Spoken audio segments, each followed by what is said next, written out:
திருமதி ராஜம் கிருஷ்ணன் அவர்கள் எழுதிய பெண் குரல் குடும்ப நாவல் அதனுடைய பகுதிகள் தான் கேட்டுட்டு இருக்கோம். அடுத்த பகுதியை இப்போ இந்த வீடியோல கேட்க போறோம். இதுக்கு முந்தின பகுதிகளுடைய லிங்க் எல்லாமே பகுதி 1ல இருந்து பகுதி 9 வரைக்கும் உண்டான லிங்கை இந்த வீடியோ டிஸ்கிரிப்ஷன்ல கொடுத்துருக்கேன். ஸோ அதை ஓப்பன் பண்ணி அந்த பகுதியில எல்லாம் இது வரைக்கும் கேட்காதவங்க கேட்டுட்டு அப்புறம் இந்த பகுதி 10 கேட்கலாம். ஓகேவா? பகுதி 10 அத்தியாயம் 4.2 கனி. வெயில் வேலை படுத்து உறங்குறாயோன்னு நினைச்சேன் என்று கூறிக்கொண்டே லீலா உள்ளே வந்தாள். பஸ் நிற்கும் இடத்திலிருந்து வருவதற்குள் முகம் கன்றி போயிருந்த குழந்தைகளை கண்டதும் அவர்களின் தூய அன்புக்கு முன் நான் ஏதோ குற்றவாளியாக நிற்பது போல இருந்தது. அப்பாடா, என்ன வெயில்! இவர்கள் இருவரும் என்னை இன்று சித்தியிடம் அழைத்து போனால்தான் ஆச்சு என்று தொந்தரவு செய்து சாப்பிட்டதும் சாப்பிடாததுமாக இழுத்து கொண்டு வந்திருக்கிறார்கள். வெயில் கொஞ்சம் தாழட்டும் என்றால் கேட்டால்தானே?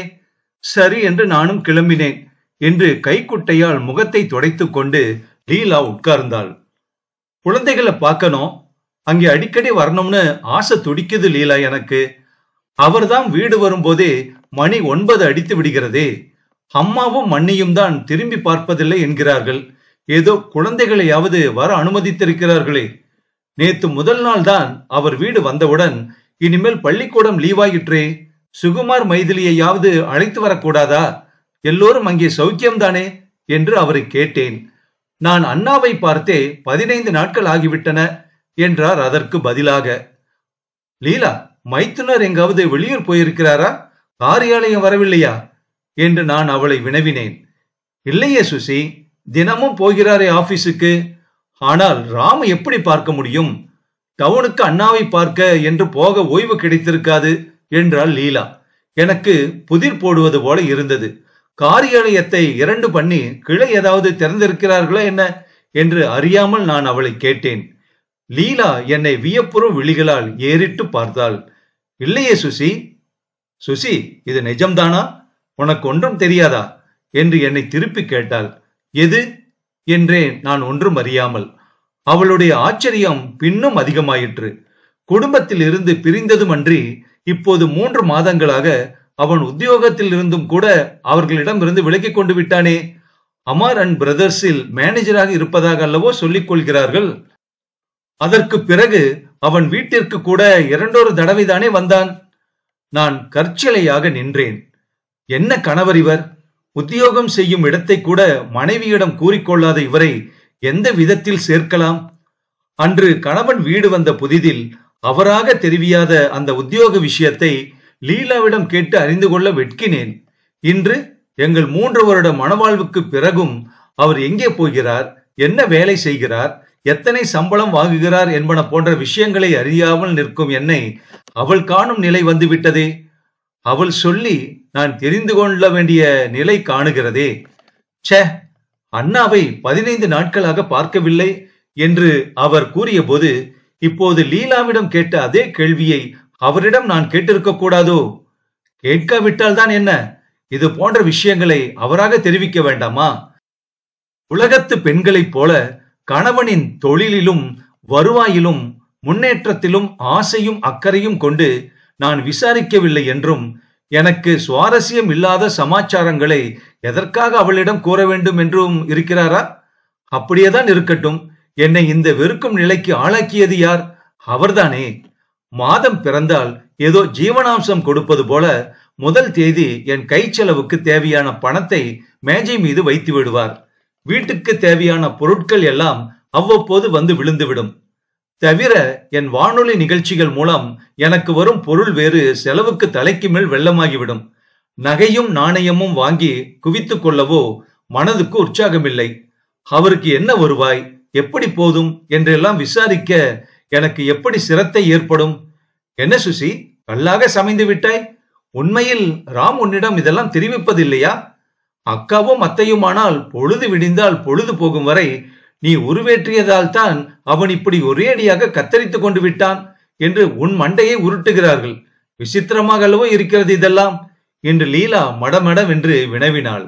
நான் சிரத்தையுடன் கேட்கவில்லை லீலா, அவரும் நான் கேட்காததனால் சொல்லவில்லை போல் இருக்கிறது என்று நான் சிரித்து மழுப்பினேன். என்ன விந்தை பெண்ணடி நீ! இந்த நவ யுகத்திலே கணவனின் உத்தியோகம் அறியாமல் இப்படியும் ஒரு பெண் இருப்பாளா? அன்றன்றைய விஷயங்களை குடைந்து தள்ளுவார்களே மனைவிமார்கள். நினைத்து நினைத்து பார்த்தால் கூட உன் பொறுமை எனக்கு அளவில்லாத வியப்பை ஊட்டுகிறது சுசி. தனி குடித்தனம் வந்ததற்கும் உன் மீது பழி சுமத்துகிறார்கள். ஆனால் நீயோ ஒன்றும் அறியாமல் சிரித்து மழுப்புகிறாய். ராமுவும் தான் ஆகட்டும், 3 மாத காலமாக உன்னிடம், அதுவும் வீட்டில் நடமாடும் ஒரே ஜீவனிடம் எப்படி இந்த சங்கதியை கூறாமல் இருந்திருக்கிறான்? புது விஷயம் ஏதும் இருந்து அன்புக்குரியவரிடம் தெரிவிக்காமல் போனால் தலை வெடித்துவிடும் போல் இருக்காதோ என்று கேட்டாள் லீலா. ஆம், அவரே விந்தை கணவர்தாம். எங்கள் வாழ்க்கையும் விந்தை வாழ்க்கைதான் என்று கூறிய நான் இன்னும் பலமாக நகைத்தேன்.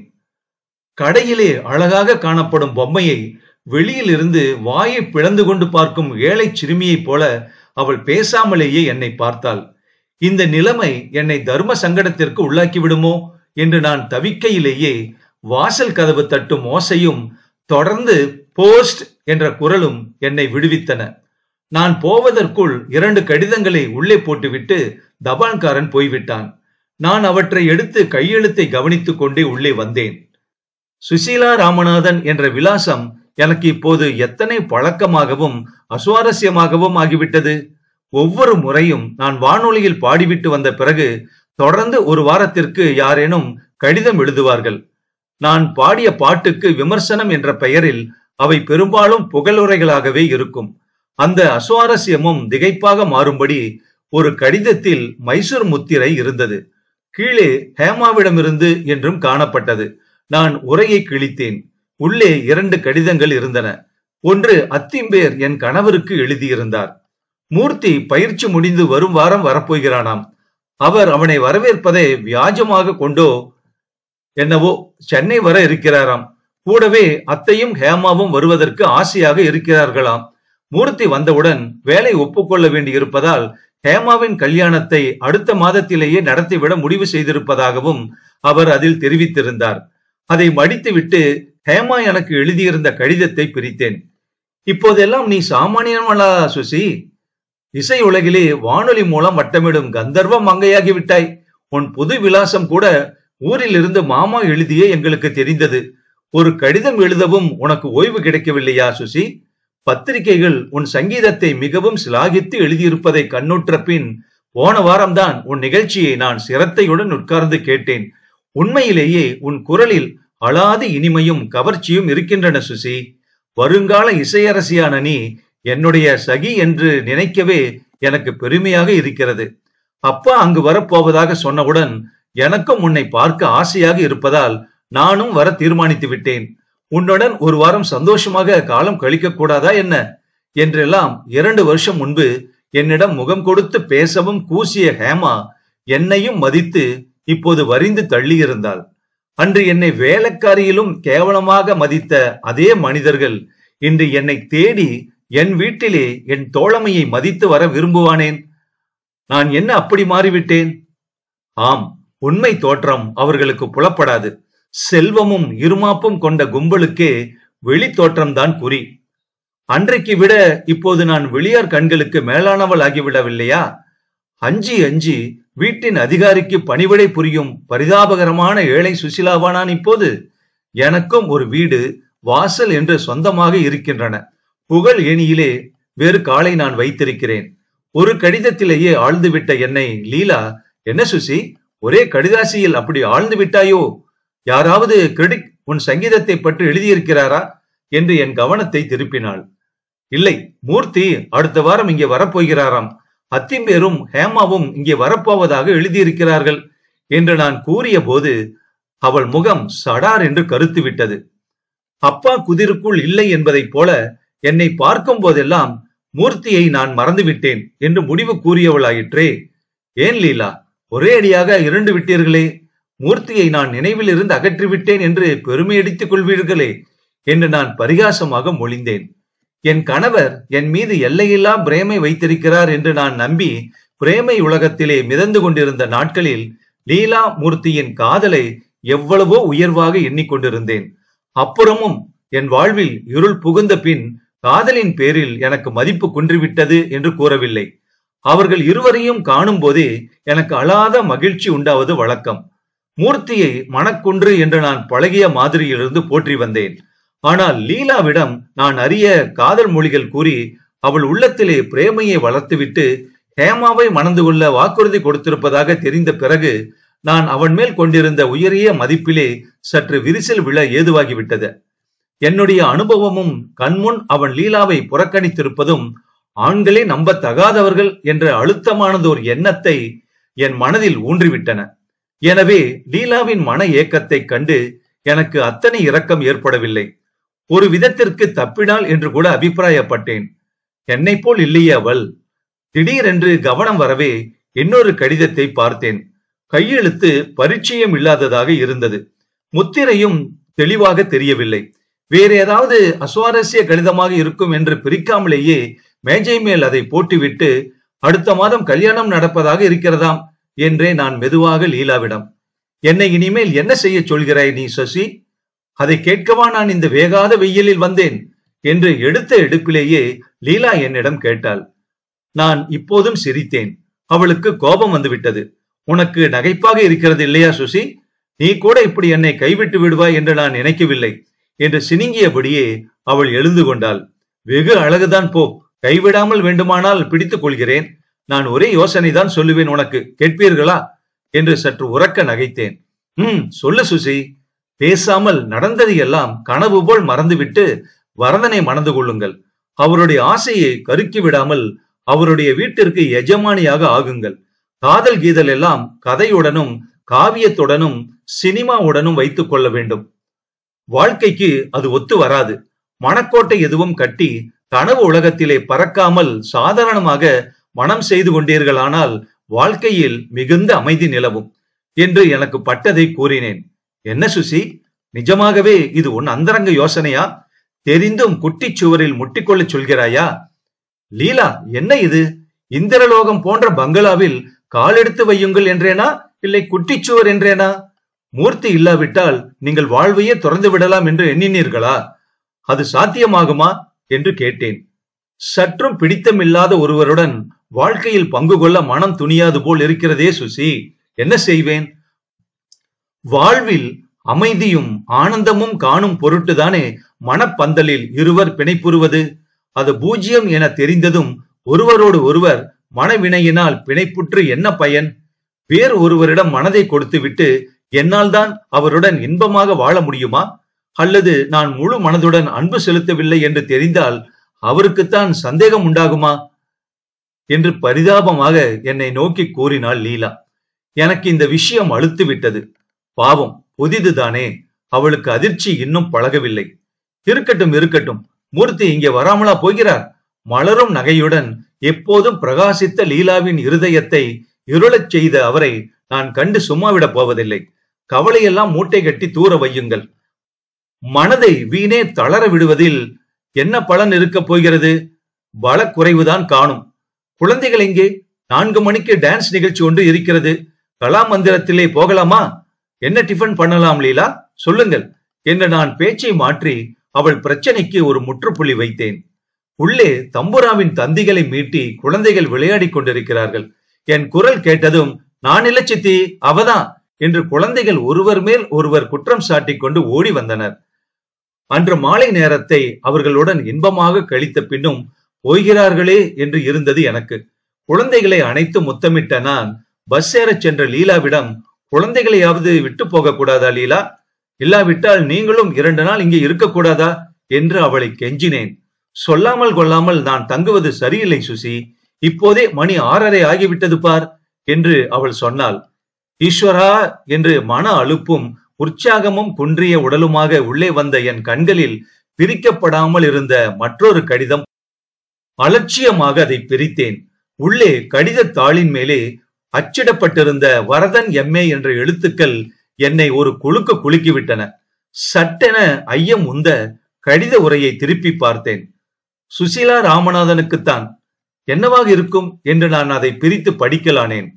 இந்த கடிதம் உனக்கு ஆச்சரியம் கொடுக்கலாம் சுசீலா, ஆனால் இதை எழுத வேண்டியது என் கடமை. ரசிகன் என்ற முறையிலும் அதே கலையில் ஓரளவு தேர்ச்சி பெற்றவன் என்ற முறையிலும் தான் சொல்கிறேன். உன் வித்தையிலே நான் கொண்டிருந்த நம்பிக்கை நான் எதிர்பார்த்ததற்கு மேலாக சுடர் விட்டிருக்கிறது.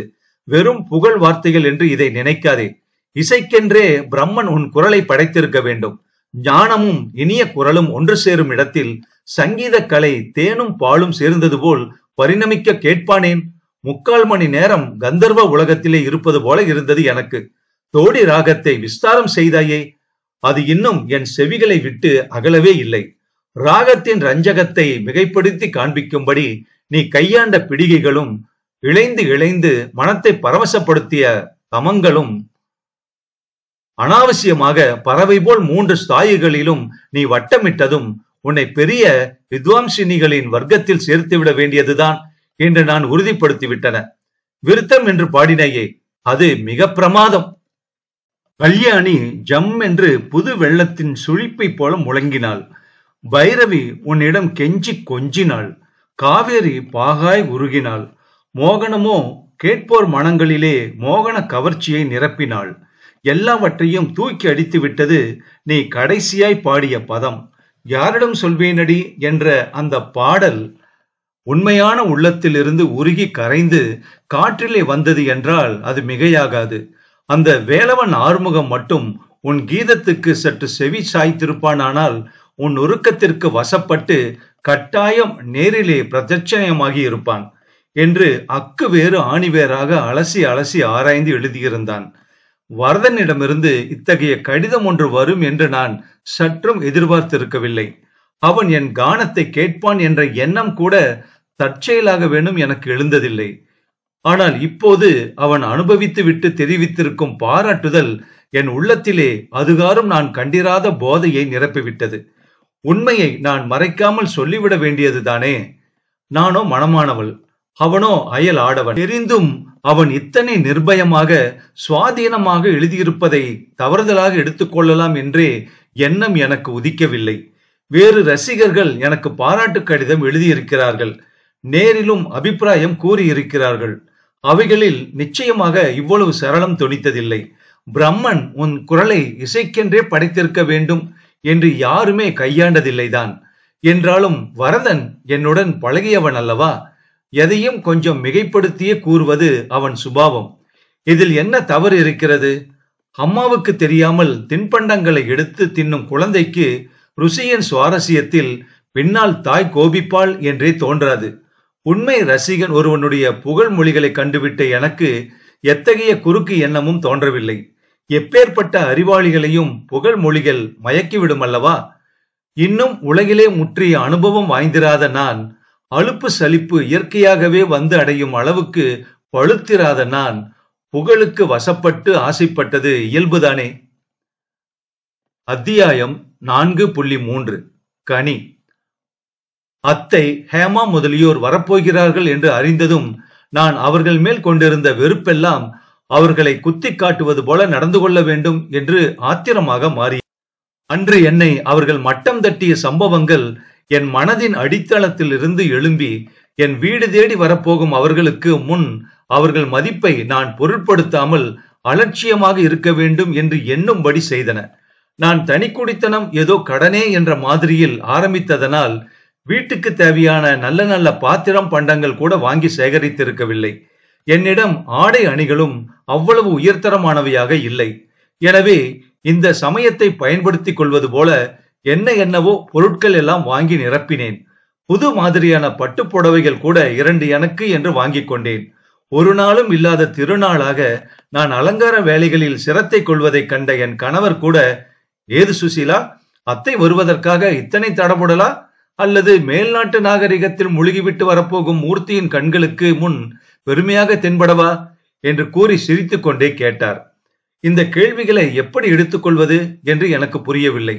இத்தனை நாட்கள் நான் எதிலும் சிரத்தை இல்லாமல் இருந்ததை குத்தி காட்டுகிறாரா, அல்லது அத்தை வருவதை முன்னிட்டாவது நான் சிரத்தை கொண்டிருக்கிறேன் என்று திருப்தி கொண்டு மொழிகிறாரா என்று அவரை ஊன்றி கவனித்தேன்.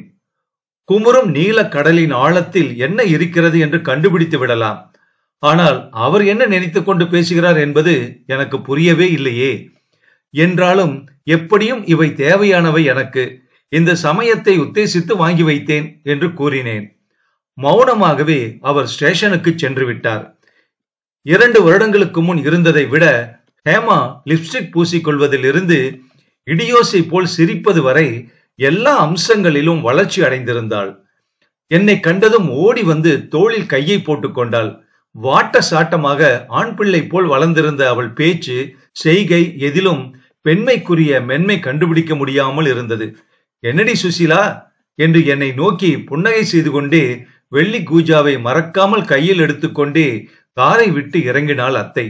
நான் பதிலுக்கு அசட்டு சிரிப்பு ஒன்று சிரித்து வைத்தேன். என்னுடன் பேசியே இராத அத்திம்பேர் கூட சுசீலா இன்னும் குழந்தை போல அப்படியேதான் இருக்கா என்று சிரித்தவாறு அபிப்பிராயம் கொடுத்தார். வந்ததும் வராததுமாக அத்தை தன் பெருமையை காட்டிக்கொள்ளும் வகையில், குழந்தை உனக்கு சிரமம் கொடுக்க கூடாதுன்னு சமையல் வேலைக்கெல்லாம் ஆளை கூட்டிட்டு வந்திருக்கோம். எங்களோட நீ எல்லா இடங்களுக்கும் வந்து சந்தோஷமா இருக்கணும்ல. கொஞ்ச நேரம் போனா வீட்டு வேலையை பார்த்துக்க, அவ சாமான்களோட வண்டியில வந்துருவா என்று கூறினாள் அத்தை. பிறகு உள்ள எல்லாவற்றையும் சுற்றி பார்த்தாள். சின்ன அடக்கமாக அழகாக இருக்கிறது வீடு. இந்த டீ ஷர்ட் எப்போது வாங்கின சுசி? புது மெருகே அழியலையே. வீட்டை எவ்வளவு நன்றாகவும் துப்புரவாகவும் வைத்துக் கொண்டிருக்கிறாய். அண்ணாவுடைய பெண்களிலே நீதான் சுசீலா சமர்த்தாகவும் கெட்டிக்காரத்தனமாகவும் குடும்பம் பண்ணுகிறாய். வீட்டுக்கு என்ன வாடகையாகிறது? முழு நேரமும் வேலைக்காரி இருக்கிறாளா என்ன என்றெல்லாம் பெருமை பொங்க கேள்வி கேட்டாள் அத்தை. அப்பா, நான் எத்தனை நாட்களாக அந்த பழைய செட்டை கொடுத்து விட்டு வேறு வாங்க சொல்லி கொண்டிருக்கிறேன். சுசீலாவை பாரப்பா, 7 வாட்ஸ் லேட்டஸ்ட் மாடல். இது எவ்வளவு அழகாக இருக்கிறது பார்.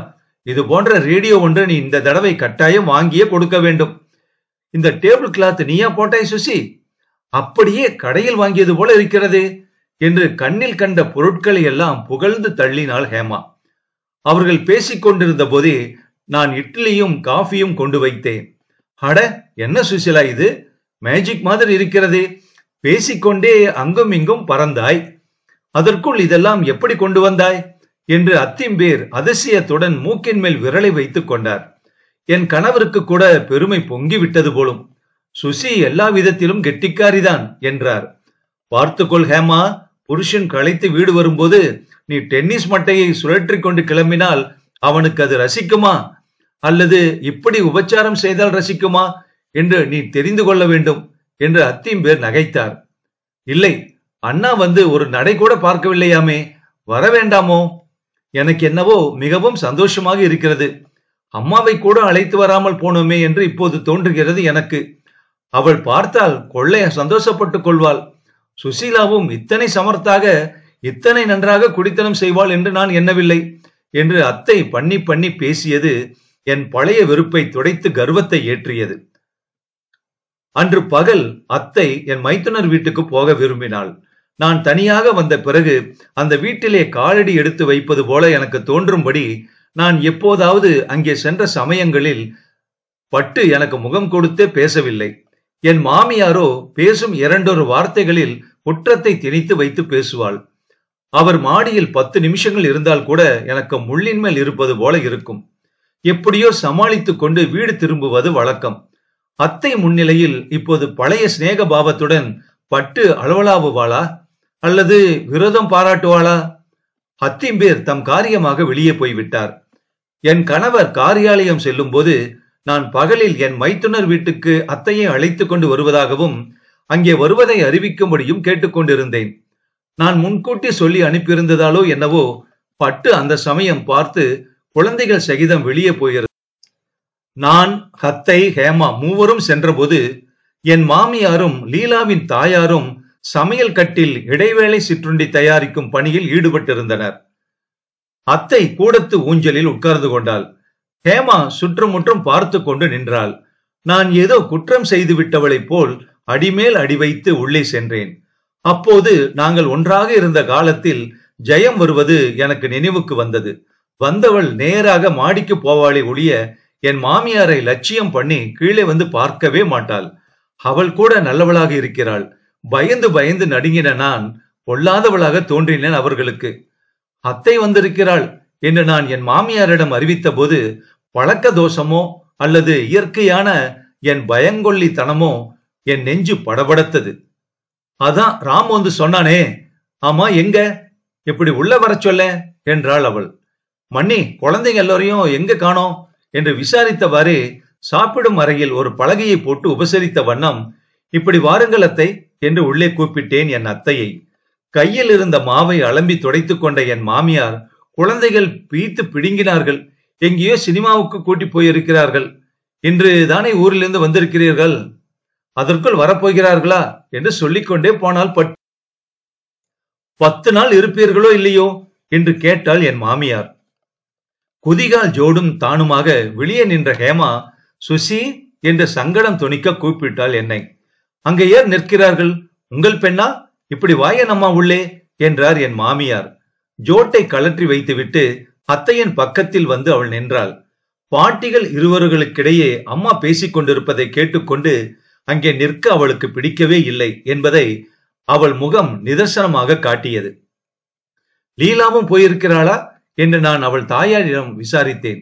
இல்லையே, மாடியில் இருப்பாள் என்று பதில் வந்தது. வா ஹேமா என்று அவளை அழைத்துக் கொண்டு நான் மாடி பக்கம் சென்றேன். முன் கூடத்திலே நான் கண்ட காட்சி என்னை அப்படியே சிலையாக்கி விட்டது. மேஜை மேல் ஒரு கட்டு காகிதங்களை பிரித்து வைத்துக் கொண்டு என் கணவர் ஏதோ கூட்டிக் கொண்டிருந்தார். கீழே மின்சார விசிறியின் அடியில் லீலா தையல் எந்திரத்தில் ஏதோ தைத்துக் கொண்டிருந்தாள். முதலில் ஆச்சரியம் தாழாமல் ஹேமாதான் பேசினாள். நீங்கள் இங்கேயே இருக்கிறீர்கள், ஆபீஸ் பேப்பர்களா இவையெல்லாம் என்று அவள் அவர் அருகில் மேஜையில் குனிந்து பார்த்தாள்.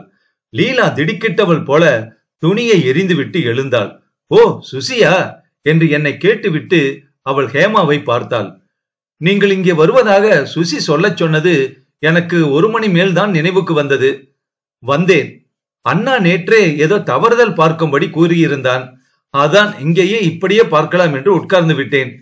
லீலா, இது யார் தெரியுமா என்று புன்னகை செய்தவாறு அவர் லீலாவை நோக்கி ஹேமாவை சுட்டி காட்டினார். லீலா சிரமப்பட்டு புன்னகையை வரவழைத்துக் கொண்டு நிற்கையிலேயே அவர் பின்னும் மிஸ்ஸஸ் மூர்த்திக்காக காத்து கொண்டிருக்கும் ஹேமாய் இது. ஹேமா, லீலாவும் மூர்த்தியும் ஏற்கனவே அறிமுகமானவர்கள்தான் என்று அறிமுக படலத்தை நடத்தி வைத்தார்.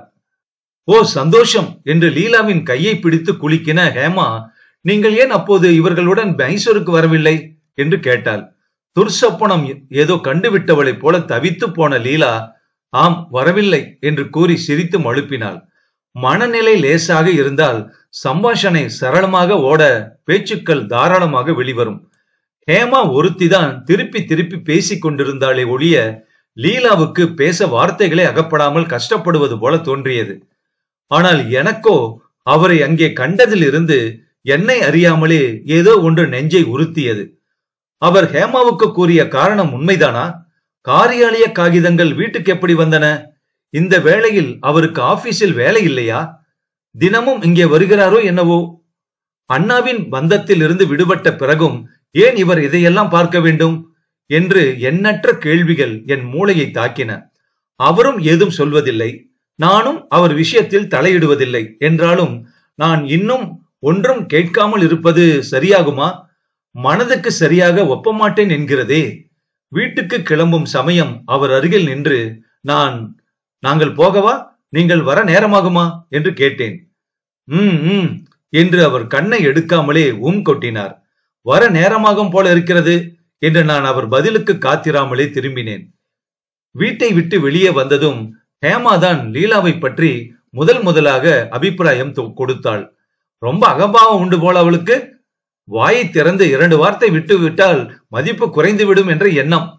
ஆமாம் சுசி, ராமநாதன் இங்கு வருவதாக சொல்லவில்லையே.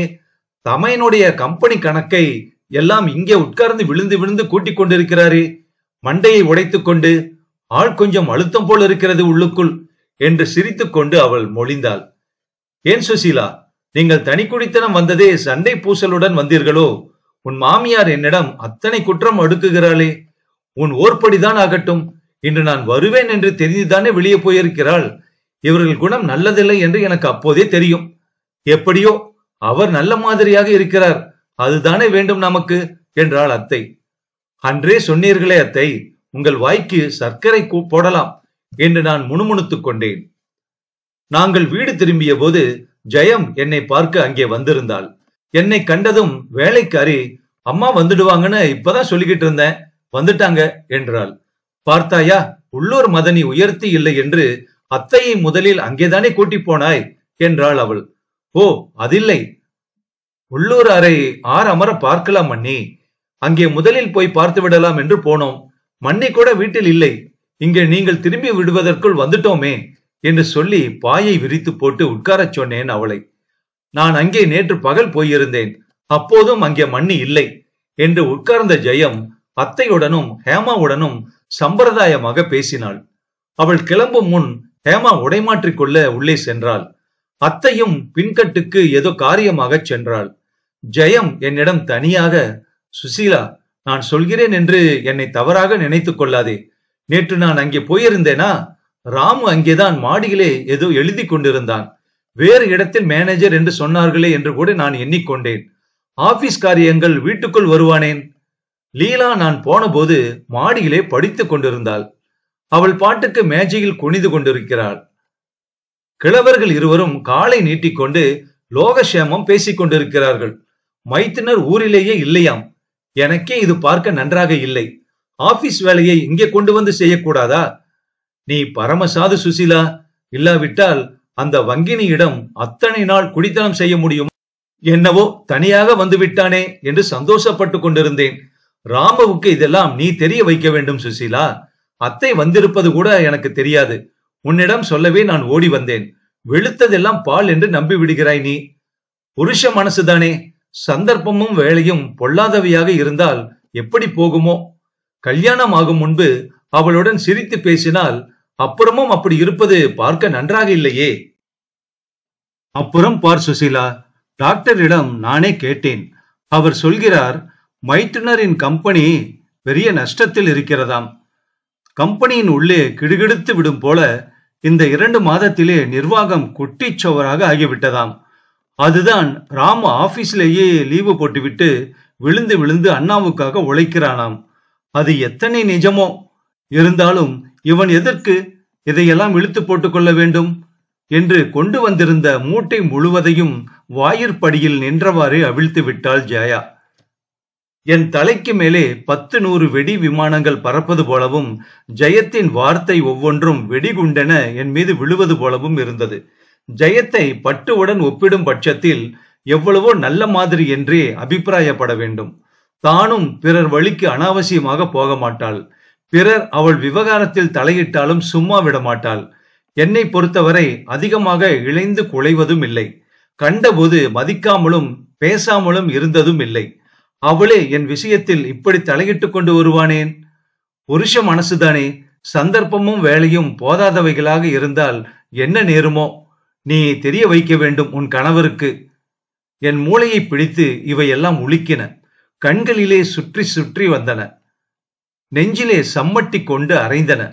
அந்த புருஷ மனம் எப்படி இருக்குமோ? வெறுமே ஜெயம் இப்படி சொல்லும் போது எங்கள் வாழ்க்கையின் அலங்கோலம் வேறு தெரிந்தால், லீலா நெருப்பாக இருக்கலாம். ஆனால் அந்த புருஷ மனசு நெருப்பிற்கும் மேல் சக்தி வாய்ந்த தண்ணீராக இருந்தால், சி, இது என்ன அசட்டு புத்தி? லீலாவையா நான் இப்படி நினைத்தேன்? என் மனதுக்கு ஏதாவது கோளாறு வந்து விட்டதா என்ன? கள்ளமற்ற குழந்தை போல தூய மனம் படைத்த லீலாவை தெரியாதா எனக்கு? என்றாலும் விஷயங்கள் இவ்வளவு வளர்ந்திருக்கும் போது அவர் நான் அண்ணாவிடமிருந்து விலகிவிட்டேன் என்று கூட என்னிடம் ஒரு வார்த்தை தெரிவிக்காதது எத்தனை பிசகு! தினம் தினம் அவர் காரியாலயம் செல்கிறார் என்று நான் நம்பிக்கொண்டிருக்க அங்கே போய் உட்கார்ந்திருப்பது பார்க்க நன்றாக இருக்கிறதா என்ன? என் கண்களுக்கு மாசு பளிச்சென்று தென்படாவிட்டாலும் ஜெயமும் இன்னொருத்தரும் பார்த்து சொல்வது கேவலமாக இருக்கிறதே. அன்று இரவு தனிமையில் நான் அவரிடம் கேட்டுவிட்டேன். நீங்கள் அண்ணா கம்பெனியில் இல்லை என்று கேள்விப்பட்டேன் என்று நான் மெதுவாக ஆரம்பித்தேன். திடீரென்று அவரிடம் வழக்கமில்லாமல் பேச்சு எடுக்க வேண்டும் என்றாலே ஏதோ பாம்பை நெருங்குவது போல மனம் நடுங்கியது. பத்திரிகை படித்துக் கொண்டிருந்தவர் பார்வையை திருப்பி கண்களை தூக்காமலேயே, ஆமாம், உனக்கு தெரிந்திருக்கும் என்றுதான் நான் சொல்லவில்லை என்று கூறினார்.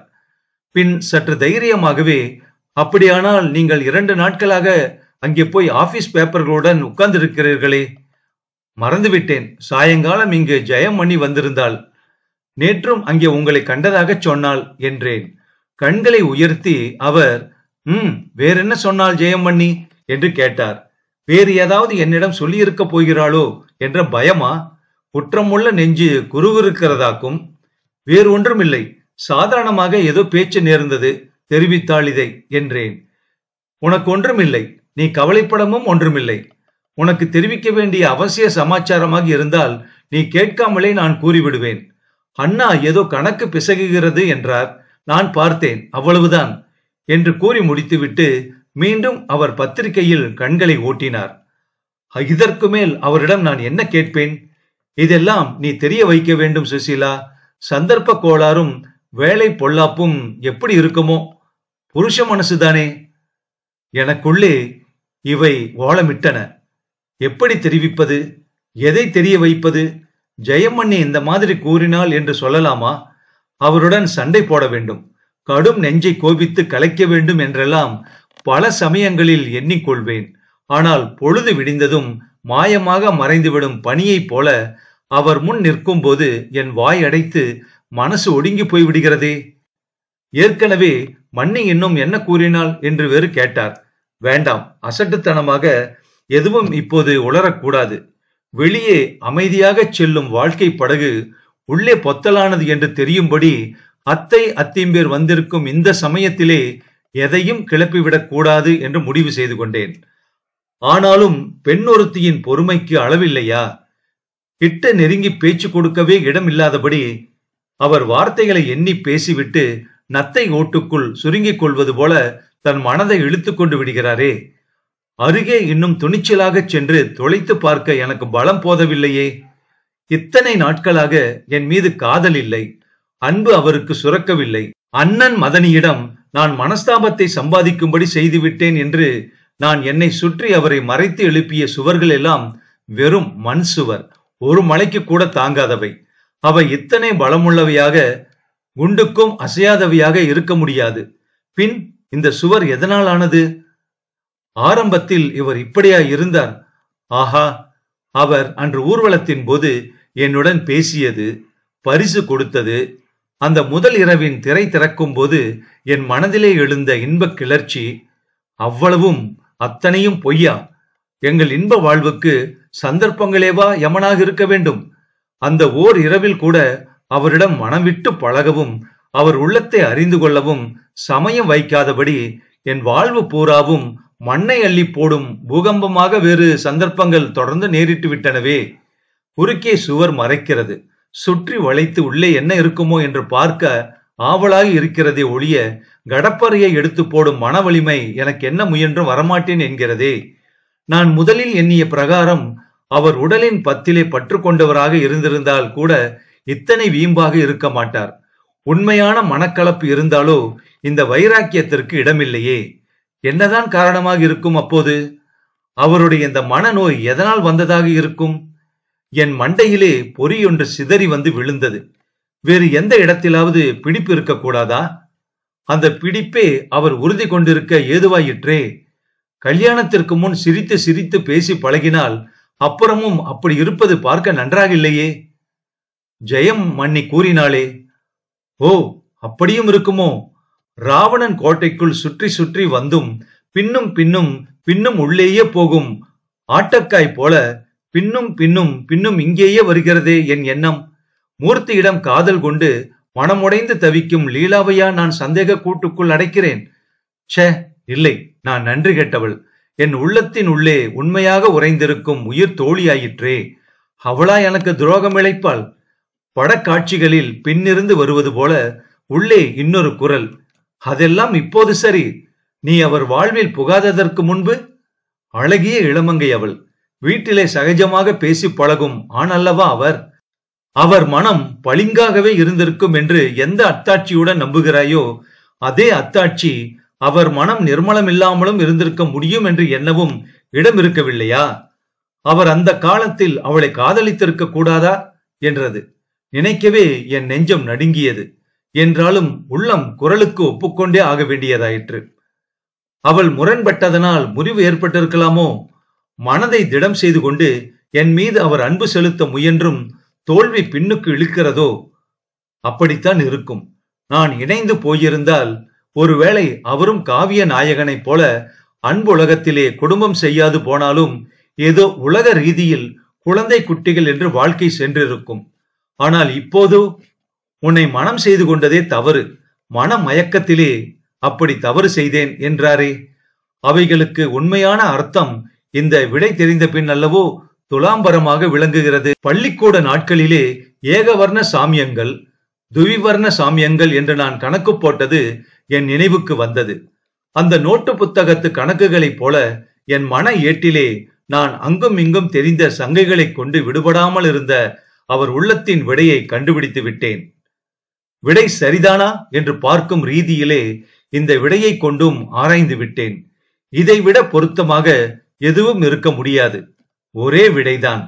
எங்கள் இருவருக்கும் இடையே இன்று வளர்ந்திருக்கும் வலிமை வாய்ந்த கற்சுவர் லீலாவின் எழில் உருவமாகிய அஸ்திவாரத்தை கொண்டு எழுப்பியது. லீலாவா? எந்த உருவத்தை என் இன்னுயிர் தோழி என்று பூசனை செய்து வந்தேனோ அந்த உருவமே என் இன்ப வாழ்வை எழுப்ப ஒட்டாமல் செய்கிற முட்டுக்கட்டையாக இருக்கிறது. எவளுடைய பேச்சும் சிரிப்பும் என் மனதிலே அமுதத்தை வளர்க்கின்றனவோ அவையே என் வாழ்விலே அமுதத்தை வளர்க்க தடை கட்டும் அணையாக இருக்கின்றன. ஆனால் லீலாவா குற்றவாளி? அவள் அழகாக இருப்பது அவள் குற்றமா? மனம் கவரும் செயல்களும் சாயைகளும் கொண்டிருப்பது அவள் குற்றமா?